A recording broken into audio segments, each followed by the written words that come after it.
never give in. Never, never, never.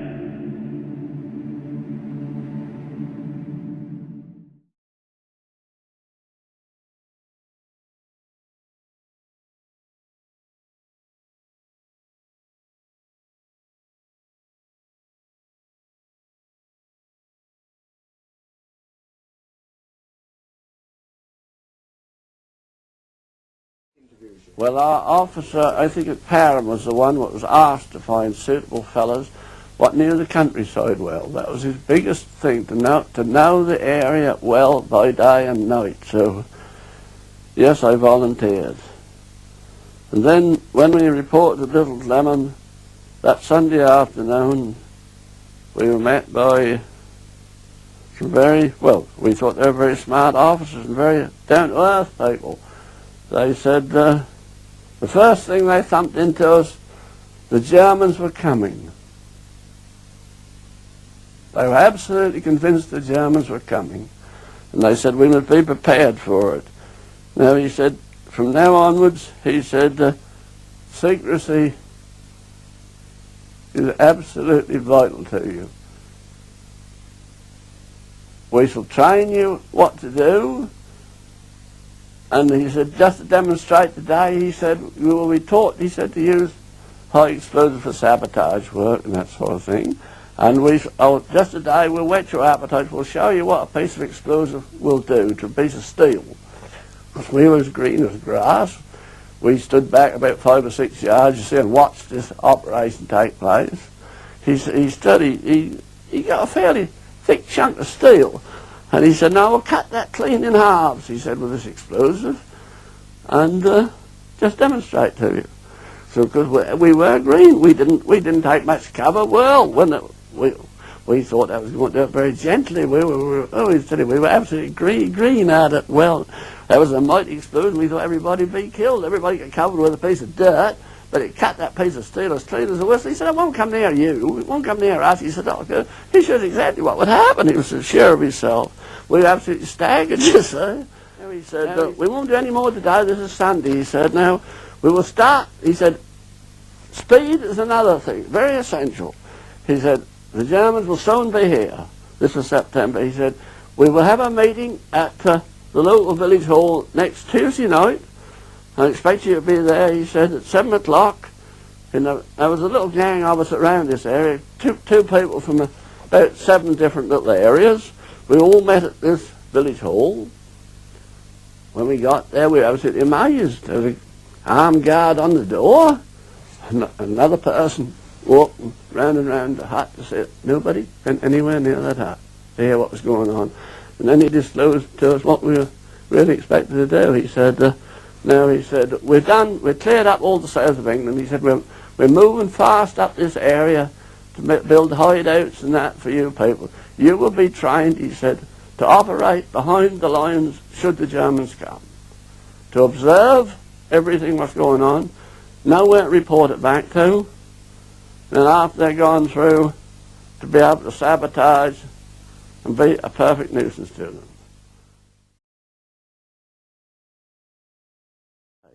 Because we've got to learn to move about quietly. We had clues, you see, we didn't have nail boots or anything. We had some very close-fitting, plain-soled rubber boots what didn't leave a track mark, you see. And you a tight-fitting suit, you see, what we could what would fit us, that wouldn't tear on a bush or anything. It was fairly early on you issued with that. We issued our clues right away. We issued them fairly early. And 2 suits. It all proved fairly exciting, I imagine. Well, it was fairly exciting. You see, they taught us to hate the Germans. They absolutely taught us to hate the Germans. They said the Germans are coming. They are a ruthless lot. Yeah, we used a double life all the war. People said, what did you do during the war? I said, I was busy to complete war. It was a double life. Very, very busy too. When we had our exercise on a Sunday morning, I was sometimes extremely tired because I looked after the horses and that. We had to get up early in the morning to feed the blooming horses. I know. At the latter part of the time, we had an officer in charge of us. We didn't like him. He was a brewer by trade. All he thought about just in the latter days was smart turnouts. He said, we'd have rifle practice one Sunday morning. That did annoy me. He said, be over at Brumswell, that was the military range outside Woodbridge. He said, be over at 9:30. Well, of course, Muggins arrived a bit late with these men. I got a rollick, and I'm afraid my temper flew a little. I said, well, if you'd done as much work as I had during the week, you might be a bit late yourself. But I got in a bit of trouble over that. But I didn't get de-striped over it anyhow. We had our orders as soon as anything happened to get here somehow by land. I could run from where I live in half an hour and be in here and lay doggo.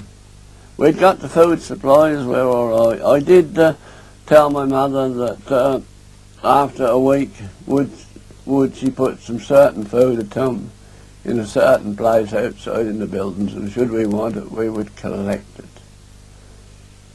She didn't know where we went to, and I don't think very few people know where we disappeared to. Now, the first thing we were to do if anything happened, we would use our blooming OEs. The last thing we would do was attack the first bit of German army ever came along. We were absolutely forbidden, well, up to us. There was no hope of ever doing that. We were just to observe, to see what was happening. Take a few notes of what type of material it was, and should we had any fortune to get enough information, take it back to our wireless centre and leave it on that bit of paper. Just in plain English, they would do the necessary from that. Just get that information to them and keep quiet. And we were absolutely on our own. We had nobody to interfere with us, as I said. How long would you have been prepared to stay here? We could have stayed here. We had enough food by us. We had emergency stores that carried us. We got a month at least, probably more. And we were taught, you see, to get anything we could from nature. We got the rifle to pick up bunnies, pheasant, or anything what we could eat. A fish we took, the river we got far away, a little bit of explosive, marvellous stuff to catch a few fish. And live on the land as long as we could. If we had to raid in any houses, please leave something behind to leave compensation for the people we had taken it from. We took our information down, what we had observed. That was, and stuck it on a bit of paper. We had a little bit of code word, and we had to use and take it to. But we had a certain spot to take it to.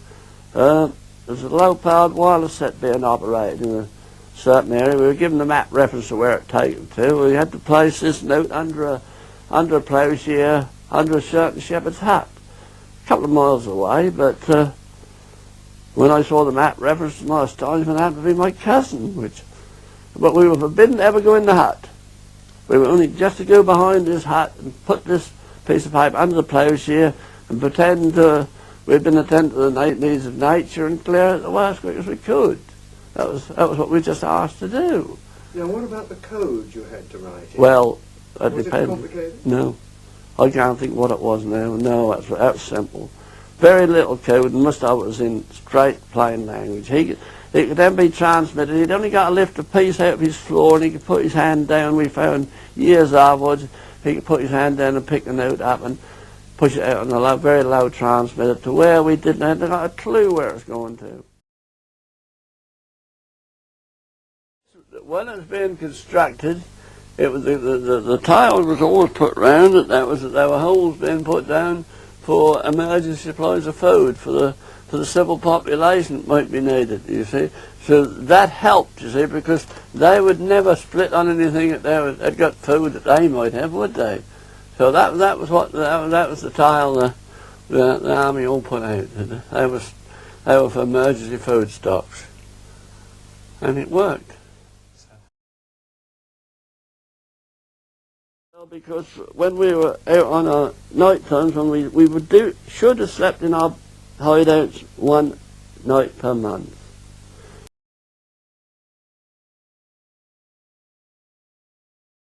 Right, well, at the end of October, the engineers were ready to do our hideout.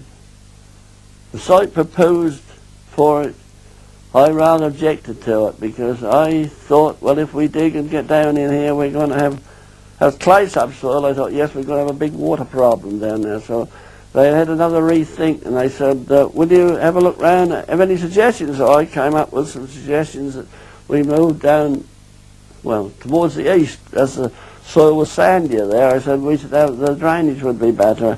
They said, yes, well, we'll go a little further still. He said, we'll try and get the A12 in so we can get an observation post to observe if anything is happening on the A12. So we selected this nice little site, which we thought, and they pushed our shell down. Very, very, very well done it was, and they quickly done all the camouflaging. I think they said that if anything happened at the time, anybody did see what was going on, well, that was an emergency food supply dump being put in for the population. You see, that was the tale given at that time, because when you see digging going on, that will create interest. Somebody wants to know something.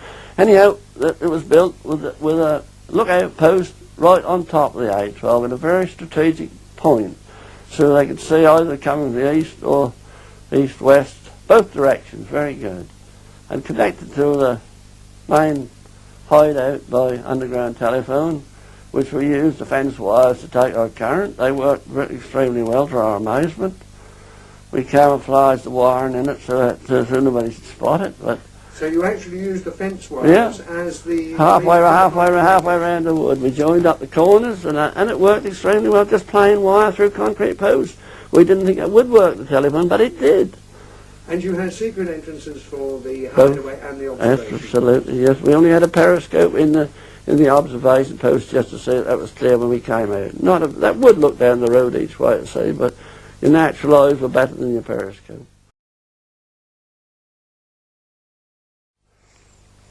Each side of this tunnel should be places where we had our stores of explosives.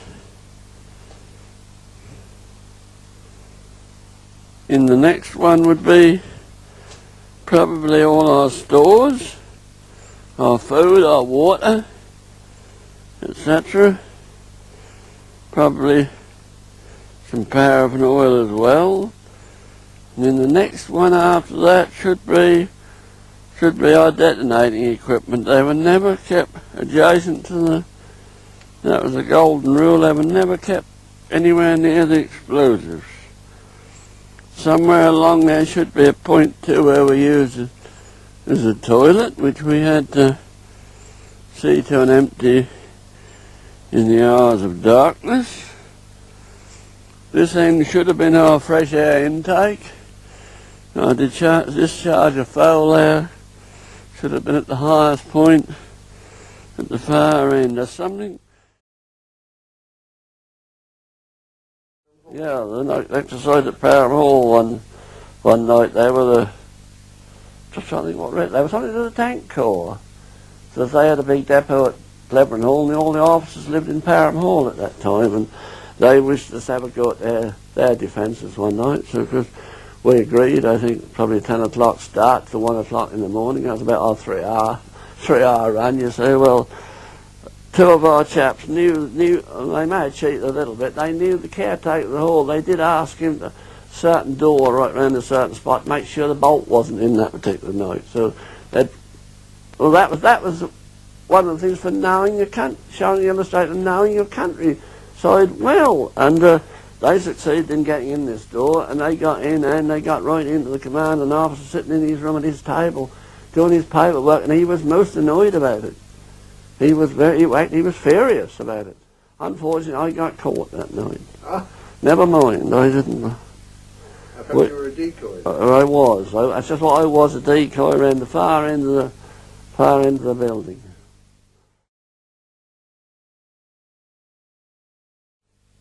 Yeah, well, that was one of the nights when we were due for sleeping our Saturday night in our dugout. You see, well, I said to the lads, I said, well, I'll pick up one of our other mates. I said, we'll nip round to Saxmundham on the way there. I said, I'll pick up some fish and chips. I'll bring them to you. Because I was a bit slack that night. I didn't put my full uniform on. That was our, track and suit we were going about, our tight fitting suit. And I don't know whether a few other things. I went off a bit haphazard and picked this here fella up. I'd been at work on the farm all day, a bit tired, and picked him up. Just as I was going into Saxmundham on the Rendon roadway, you see lights were going like this across the road. So, hello, what we ran into? That was the local whom got having an exercise, you see. I had a little difficulty in explaining who I was. So good the chat, they were rude to me, and I made a slip, I hadn't got my military pass with me. That was the biggest mistake I made. Out of the car they hauled me and this other one, marched us right down into the middle of Saxmundham with a bayonet stuck in the back of my backs, you see, into their office, you see. Well, who are you? And I said, I don't know what you're doing.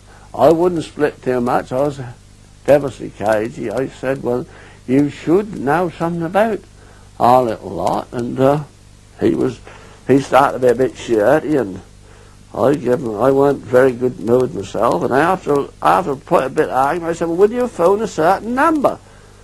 What we got, if we were always told that if we got in any difficulty, give them a certain number to phone and accountable for. And he said he wouldn't. I said, well, I advise you to, really. I said, well, if you, after arguing for about half an hour, I said, well, if you come into another room, there's only you and me, he said, I'll tell you a little more.